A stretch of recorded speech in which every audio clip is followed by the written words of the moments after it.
जय हिंद बच्चों, कैसे हैं आप लोग। आप सभी का मेरे चैनल पे स्वागत है।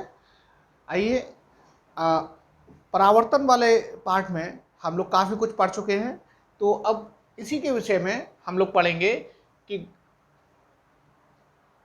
गोली दर्पण की चिन्ह परपाटी।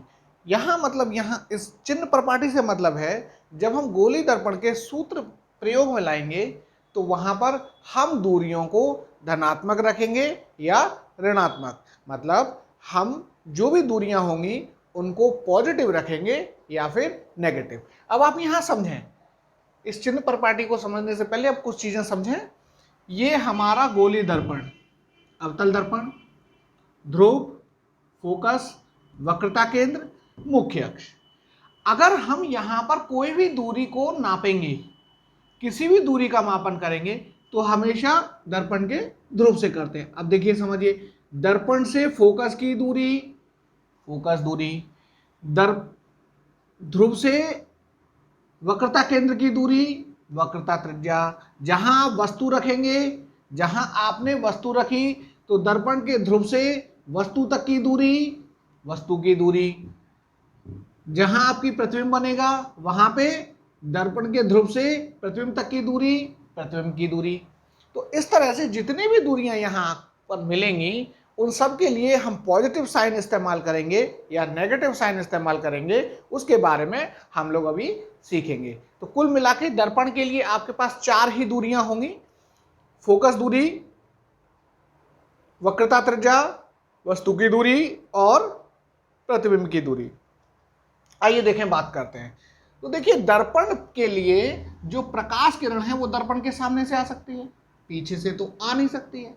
जब दर्पण के पीछे से नहीं आ सकती, तो जब सामने से आएगी, तो यहां हमने लिख रखा है, पहले से ही बना रखा है, कि जो प्रकाश किरण की दिशा होगी, अब प्रकाश किरण यूं आ रही है ऐसे, तो ये क्या हुई हमारी आपतित प्रकाश किरण की दिशा। तो जो भी दर्पण के लिए ये हमारी आपतित प्रकाश किरण की दिशा हो गई। अब देखिए, जैसे हमने थोड़ी देर पहले जितनी भी दूरियां परिभाषित की, सभी दर्पण के ध्रुव से नापते हुए परिभाषित की।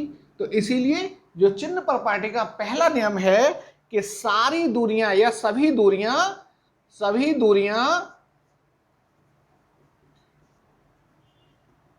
दर्पण के ध्रुव से मापी जाएंगी। ध्रुव, ध्रुव मतलब पोल।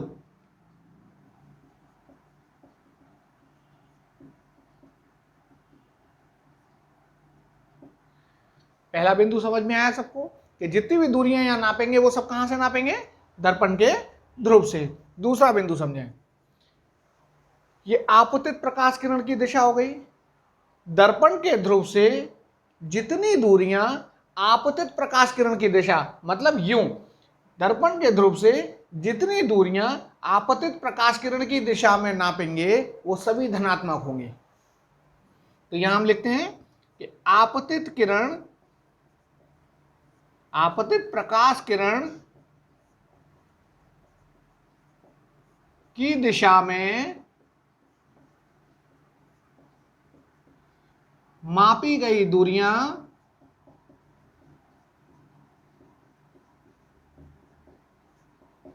धनात्मक होती हैं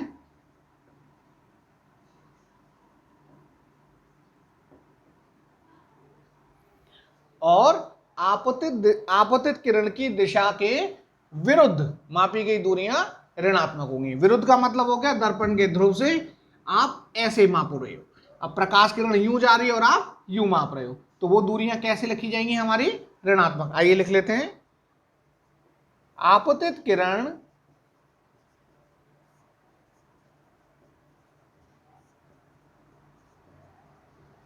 की दिशा के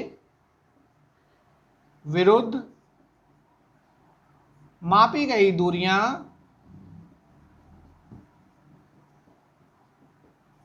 ऋणात्मक होती हैं।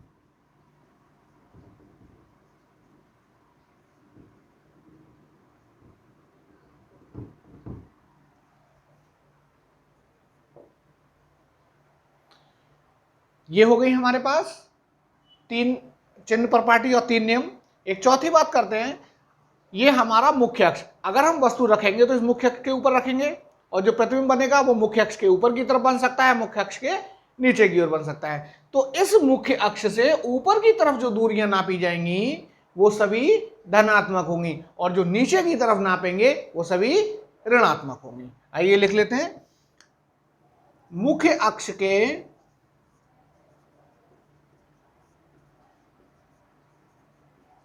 ऊपर की ओर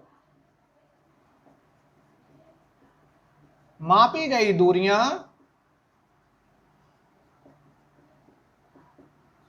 धनात्मक होंगी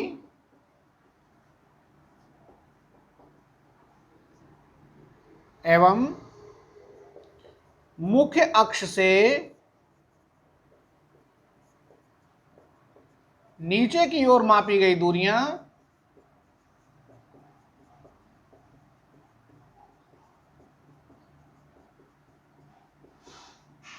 ऋणात्मक होंगी।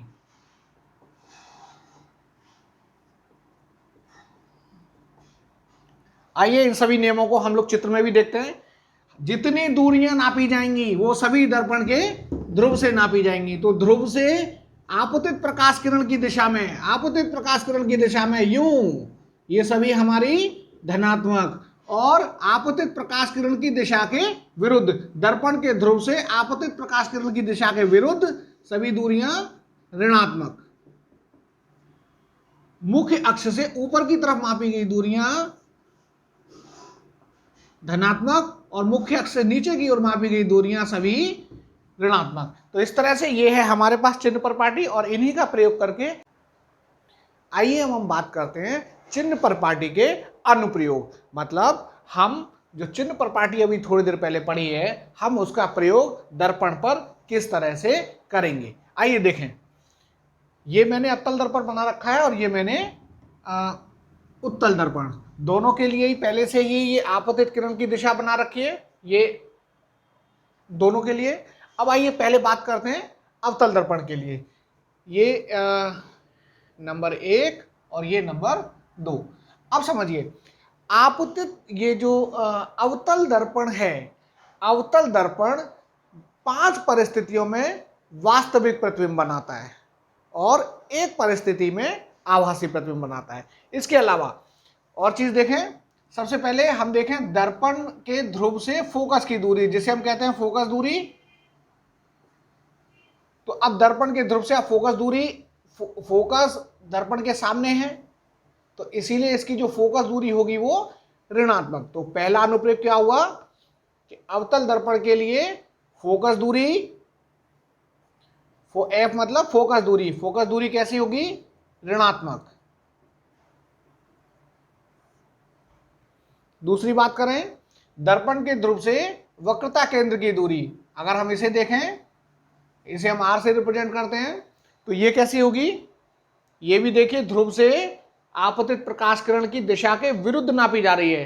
प्रकाश किरण यूं जा रही है और ये यूं मापी जा रही है, तो इसीलिए ये जो वक्रता त्रिज्या होगी ये भी कैसी होगी, ऋणात्मक। हमारा अवतल दर्पण 5 परिस्थितियों में वास्तविक प्रतिबिंब बनाता है, और हमने पढ़ा था कि वास्तविक प्रतिबिंब हमेशा उल्टा होता है।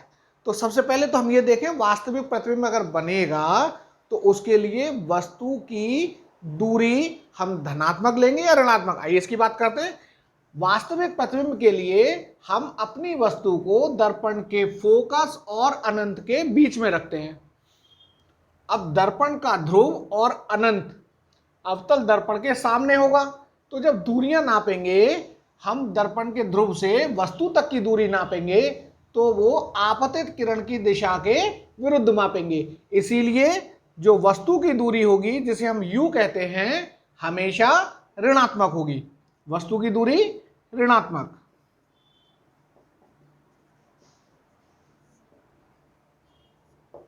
अब जो प्रतिबिंब बनेगा वो भी दर्पण के सामने बनेगा, इसीलिए प्रतिबिंब की दूरी भी ऋणात्मक रहेगी। अब आगे बात करते हैं, हम जो वस्तु रखेंगे, मान लीजिए वस्तु हमने यूं इस तरह से रखा है, तो जो प्रतिबिंब बनेगा वो इसका उल्टा बनेगा। तो इसीलिए अगर वस्तु की ऊंचाई धनात्मक है तो प्रतिबिंब की ऊंचाई ऋणात्मक होगी, और अगर वस्तु की ऊंचाई ऋणात्मक है तो प्रतिबिंब की ऊंचाई धनात्मक होगी। तो हम यहां लिख सकते हैं वस्तु की दूरी, वस्तु की ऊंचाई, हाइट ऑफ ऑब्जेक्ट, वस्तु की ऊंचाई, हाइट ऑफ ऑब्जेक्ट, अगर ये धनात्मक है तो प्रतिबिंब की ऊंचाई ऋणात्मक होगी, क्योंकि प्रतिबिंब उल्टा बनता है। और ये सभी कंडीशंस लगेंगी वास्तविक प्रतिबिंब के लिए। अगर हमारा अवतल दर्पण वास्तविक प्रतिबिंब बना रहा है तब।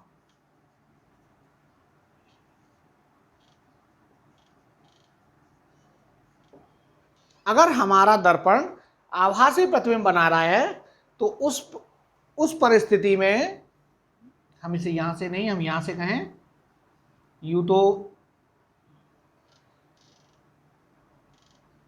ये तो हर परिस्थिति में ऋणात्मक ही होगा। अगर आभासी प्रतिबिंब बनेगा तो उस परिस्थिति में V धनात्मक होगा, क्योंकि वो दर्पण के पीछे बनेगा। V के साथ साथ जो हाइट होगी, प्रतिबिंब की जो ऊंचाई होगी वो भी धनात्मक होगी।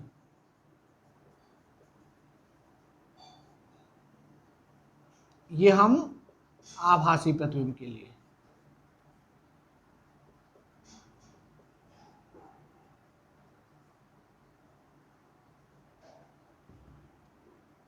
तो यहां पे हमारे पास ये बिल्कुल साफ है कि अगर अवतल दर्पण वास्तविक प्रतिबिंब बनाएगा तो हमारे लिए इसकी वस्तु की दूरी ऋणात्मक, प्रतिबिंब की दूरी ऋणात्मक,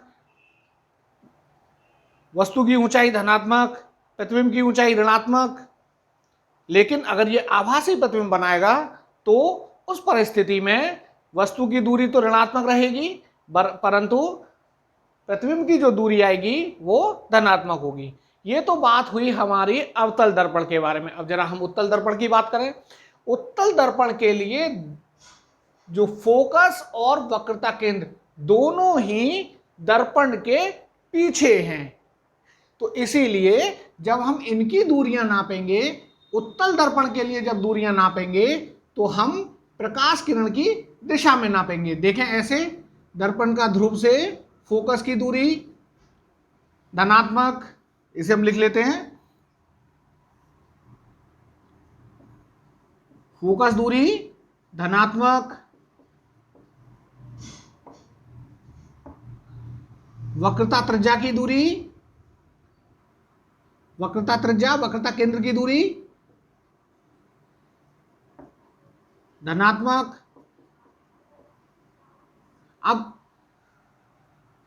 दर्पण के लिए अब वस्तु रखेंगे, वस्तु तो हमेशा सामने रखी जाएगी, पीछे तो हम वस्तु रख नहीं सकते, इसीलिए वस्तु की दूरी, वस्तु जहां भी रखेंगे, अब उत्तल दर्पण सिर्फ दो परिस्थिति में हमें प्रतिबिंब बना के देता है। दोनों परिस्थितियां या तो अनंत या फिर दर्पण के ध्रुव और अनंत के बीच, तो हम कहीं भी रखेंगे तो वो दर्पण के सामने रखा जाएगा, इसीलिए वस्तु की दूरी सदैव ऋणात्मक रहेगी।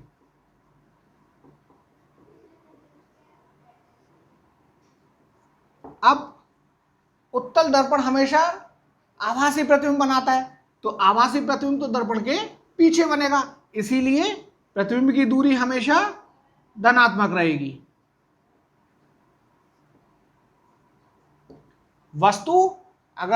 वस्तु यदि मुख्य अक्ष के ऊपर की तरफ रखी गई है तो प्रतिबिंब भी ऊपर की तरफ बनेगा। वस्तु अगर मुख्य अक्ष के नीचे रखी गई है तो प्रतिबिंब भी नीचे की तरफ बनेगा। तो इसीलिए यहां वस्तु की ऊंचाई यदि धनात्मक है तो प्रतिबिंब की ऊंचाई भी धनात्मक होगी।